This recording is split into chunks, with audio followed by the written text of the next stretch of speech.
मानवीय सहायताको सन्दर्भमा हेर्दाखेरि अब एक किसिमले हामीले ब्रडली सोच्ने हो नि सबै मानव एउटै जाति हो, हामी एकै जाति भएका कारणले एउटै परिवारका सदस्यहरू हौँ भनेर लिँदा हुन्छ र हामी सबै सदस्यको एउटा साझा घर पृथ्वी हो। त्यो साझा घरमा हामी छौँ भनेर लिने हो। घरभित्र विभिन्न कोठा ठाउँ भए जस्तै पृथ्वीभित्र पनि हामी अब अलि ठुलो रूपमा भन्दा गोलार्धका हिसाबले अब देशान्तरका हिसाबले काहीँ बाँडिएका छौँ।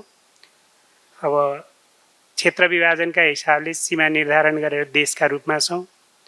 देशभित्रका सन्दर्भमा पनि हेर्दै हेर्दै जाँदाखेरि सानो टोल, टोलभित्रको पनि घर, घरभित्रको पनि सन्दर्भमा छौँ।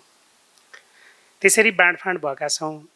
तर समग्रमा हामीले सोच्ने हो नि हामी सबै एकै हौँ भन्ने हिसाबले सोच्नुपर्ने हुन्छ।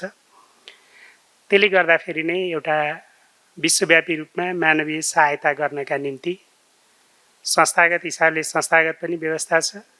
मानिसहरू पनि आफ्नो जुन एउटा सेवाभाव छ त्यो सेवाभावलाई चाहिँ कार्यान्वयन गर्ने सन्दर्भमा विभिन्न सन्दर्भमा संलग्न भएका छौँ र यसैले गर्दाखेरि हाम्रो जीवन एउटा कतिपय सन्दर्भमा सहज रूपमा चाहिँ अगाडि बढिरहेको छ।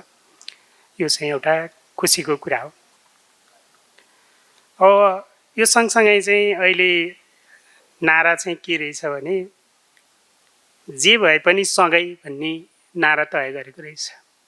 जे भए पनि सँगै भनेको चाहिँ यसको हामी जुनसुकै बेला पनि हामी साथसाथै रहन्छौँ, सँगै रहन्छौँ अथवा सँगसँगै काम गर्छौँ भन्ने सन्दर्भ हो।